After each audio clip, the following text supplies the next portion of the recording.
بسم اللہ الرحمن الرحیم۔ سعد بن ابی وقاص رضی اللہ تعالیٰ عنہ رسول کریم صلی اللہ علیہ وآلہ وسلم سے نقل کرتے ہیں کہ رسول کریم صلی اللہ علیہ وآلہ وسلم نے موزوں پر مسح کیا۔ عبداللہ بن عمر رضی اللہ عنہ نے اپنے والد ماجد عمر رضی اللہ عنہ سے اس کے بارے میں پوچھا تو انہوں نے کہا، سچ ہے، اور یاد رکھو جب تم سے سعد رسول اللہ صلی اللہ علیہ وآلہ وسلم کی کوئی حدیث بیان فرمائیں تو اس کے متعلق ان کے سوا کسی دوسرے آدمی سے مت پوچھو۔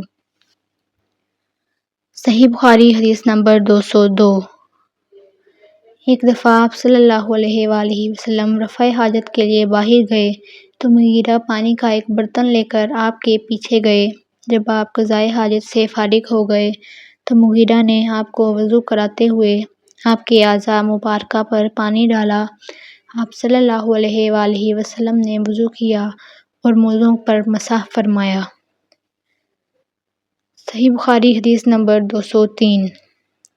جعفر بن عمرو بن ام زمرہ کو ان کے باپ نے خبر دی کہ انہوں نے رسول کریم صلی اللہ علیہ وآلہ وسلم کو موزوں پر مسح کرتے ہوئے دیکھا۔